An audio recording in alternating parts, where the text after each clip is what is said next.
Hello दोस्तों, daily news के परिवार में एक बार फिर से आप सभी का स्वागत है। जैसा कि आपको पता होगा कि डेली न्यूज़ पे आपको करेंट अफेयर मिलता है और सब्जेक्ट वाइज क्वेश्चन भी मिलते हैं, लेकिन आज का टॉपिक कुछ अलग है। कल बिहार एसआई यानी बिहार दरोगा का कल एग्ज़ाम था और उस दरोगे के कुछ क्वेश्चन जो हमारे पास मिले हुए, जो मित्र जो भाई लोग एग्ज़ाम दिए हुए हैं, उन्होंने कुछ क्वेश्चन बतलाया। उस क्वेश्चन को मैं आपके लिए लाया हूँ, आप चेक कर लेंगे। अगर आप बिहार एसआई यानी बिहार एसआई 2020 को जो 29 नवंबर 2020 को यानी कल जिसका एग्ज़ाम था, अगर आप दिए होंगे तो आप चेक कर ले ये क्वेश्चन था वो आपने सही किया या नहीं। कुछ क्वेश्चन मिले हुए हैं जिसका मैंने वीडियो आपके लिए लाया है और भी आगे क्वेश्चन मिलेंगे, उसका वीडियो फिर आगे आएगा।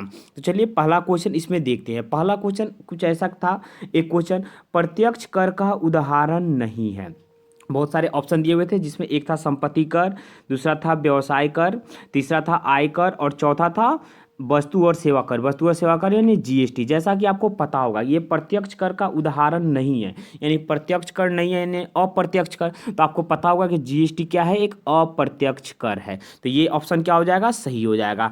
आगे चलते हैं दूसरे। आपको पता होगा कि बिहार एसआई इसका जो क्वेश्चन पेपर होता है वह घर नहीं ले जाने देता है। तो घर क्वेश्चन पेपर नहीं ले जाने देता है, इसके कारण आपको कन्फ्यूजन रहता है कि उसमें क्या क्वेश्चन था, कैसे था, हमने सही किया या नहीं किया।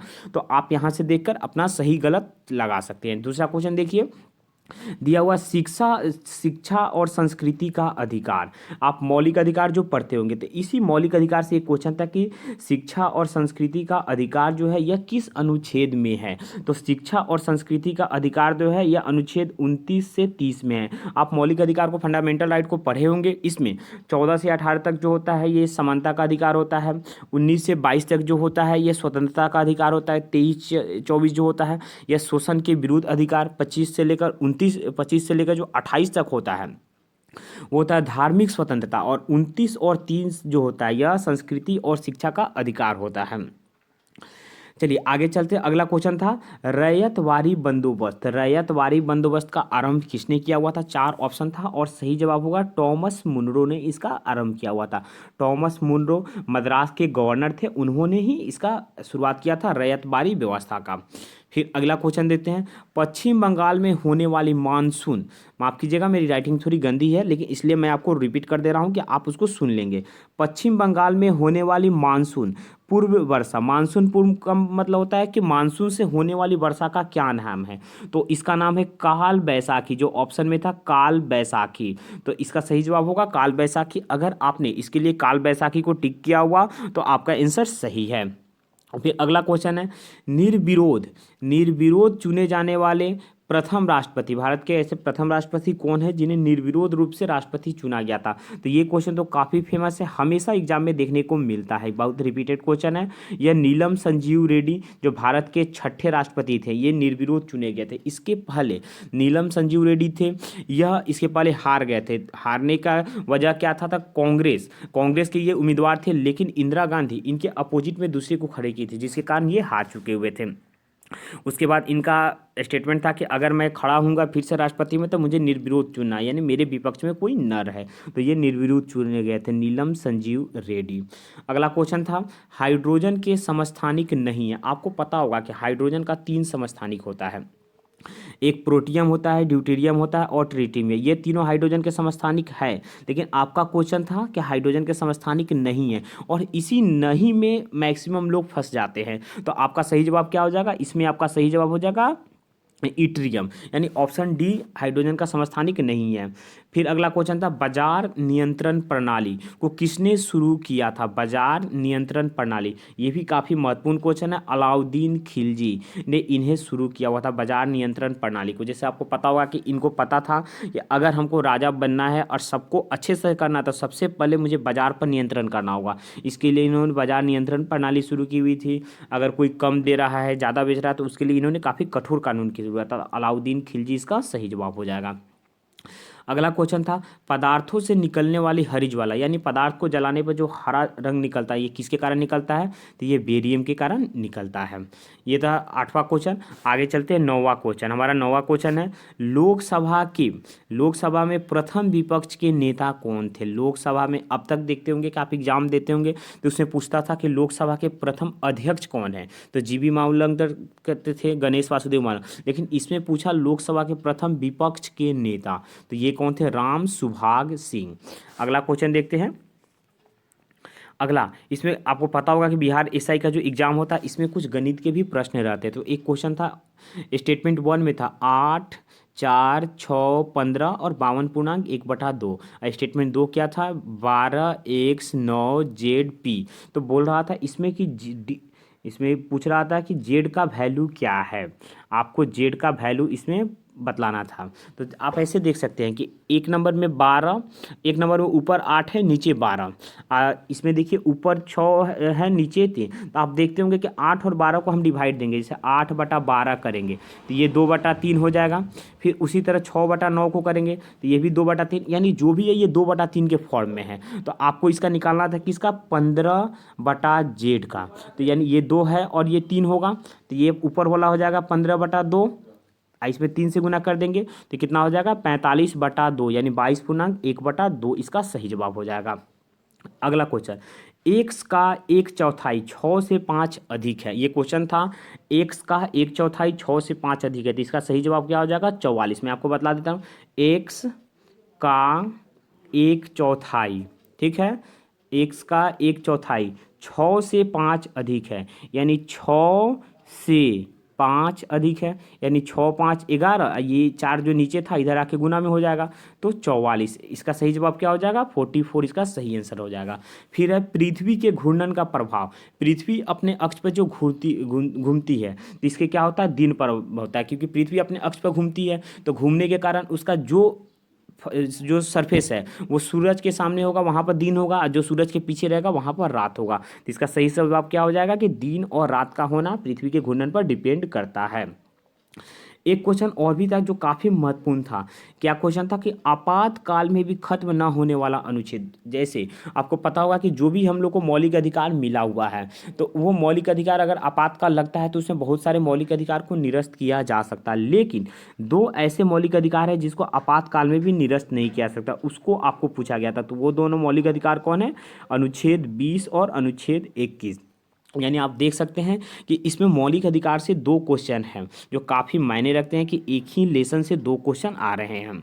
अगला देखिए दिया हुआ इसमें असत्य है, 14 नंबर क्वेश्चन था कि क्या असत्य है, और यह असत्य जो दिया था यह विधान परिषद से लेकर दिया हुआ था कि विधान परिषद के बारे में क्या असत्य है। तो इसमें क्वेश्चन कुछ ऐसे था, जैसे मुझे पता लगा इसमें क्वेश्चन था कि जैसे विधान परिषद के सदस्यों की संख्या विधानसभा के सदस्यों का 1/3 होता है, तो बिल्कुल सही बात है।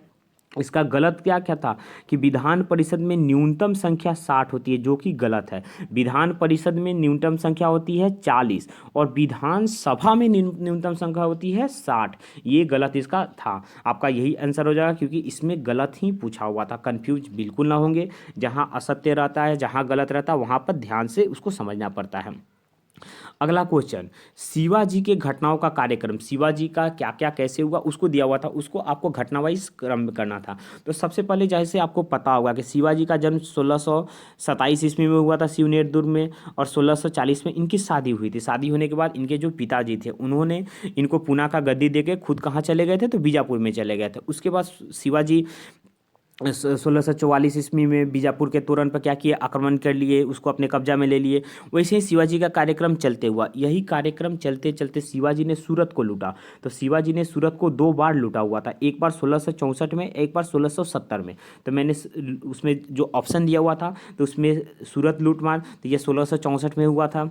पुरंदर की दुर्ग था, पुरंदर का दुर्ग को शिवाजी ने 1665 ईस्वी में इसको जीता हुआ था, और इसको जीतने के बाद शिवाजी और महाराजा जय सिंह दोनों के बीच में एक समझौता हुआ था, इसी को पुरंदर की संधि भी आप समझ सकते हैं। तो यह 1665 में हुआ, यानी पहले सूरत फिर पुरंदर जो 1665 में हुआ था। फिर शिवाजी ने अपना राज्याभिषेक करवाया था। ये आपको पता होगा कि शिवाजी का राज्य अभिषेक जो हुआ था यह 1674 में हुआ था। कैसे हुआ था, इनका राज्य अभिषेक के लिए इन्होंने गंगा भट्ट को बुलाया था, जो बनारस के एक प्रसिद्ध पंडित जी थे, उनको इन्होंने बुलाया था। तो यह 1674 में यानी पुरंदर के संधि के बाद का हुआ था। और कर्नाटक 1677-78 के बीच में इन्होंने कर्नाटक का अभियान चलाया हुआ था। यानी पहले सूरत का लूटा, फिर पुरंदर की संधि, फिर इनका राज्याभिषेक, फिर कर्नाटक। यह क्रम बिल्कुल सही है। अगर आपने ऐसा किया होगा तो आपका आंसर बिल्कुल सही है।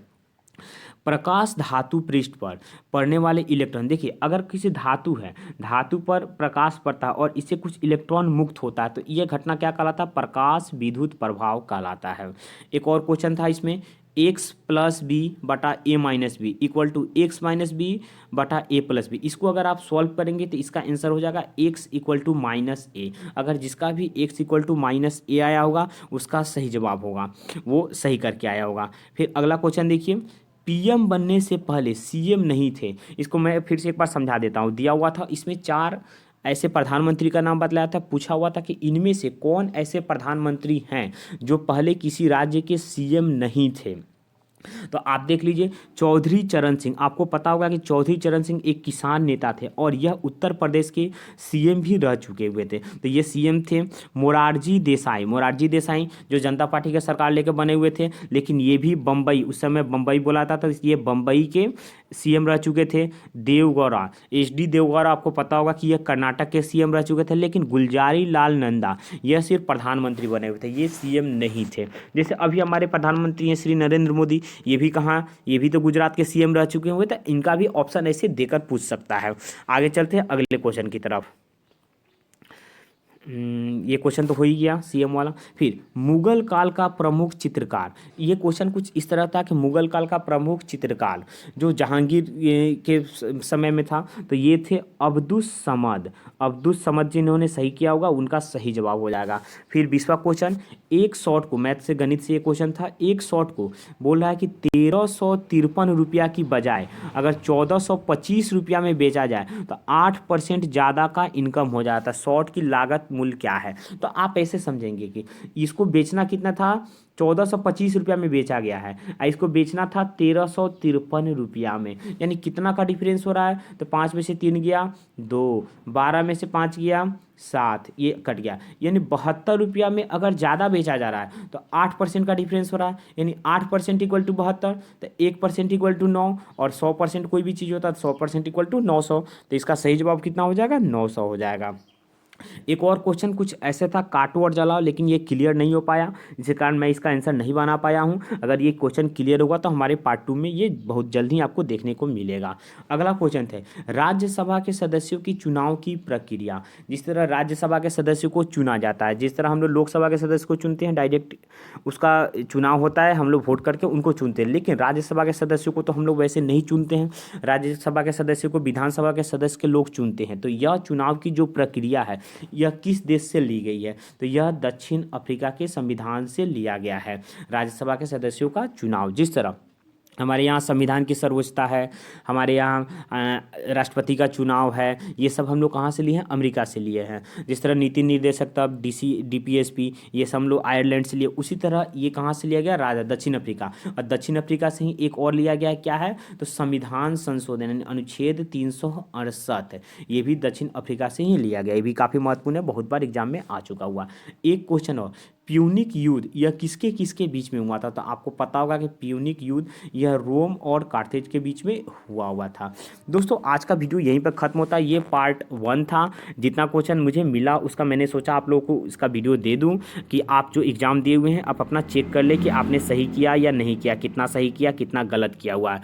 होप अगर आप 70 से ज़्यादा क्वेश्चन सही किए होंगे तो आप बिल्कुल सेफ जोन में हैं और आप अपने फिजिकल का जो है उसके लिए आप लग जाए, क्योंकि फिजिकल का एग्ज़ाम भी है वो काफ़ी महत्वपूर्ण होता है। मैक्सिमम लड़के फिजिकल में जाके छट जाते हैं। अगर आप 70 से ज़्यादा क्वेश्चन कर रहे हो तो आप निश्चित तौर पे करें, क्योंकि 70 से ज़्यादा का कट ऑफ नहीं जाएगा। और इसका दूसरा क्वेश्चन भी अगर मिलेगा तो हम बहुत जल्द उसका वीडियो लेकर आएंगे। वीडियो को पूरा देखने के लिए, अंत तक बने रहने के लिए आपका धन्यवाद। यह वीडियो आप डेली न्यूज़ के यूट्यूब चैनल पर देख रहे हैं। अगर आपको अच्छा लगा तो वीडियो को लाइक ज़रूर करेंगे, चैनल को सब्सक्राइब कर लेंगे और अपने दोस्त मित्र के साथ इसे शेयर कर लेंगे। धन्यवाद, आपका दिन शुभ हो।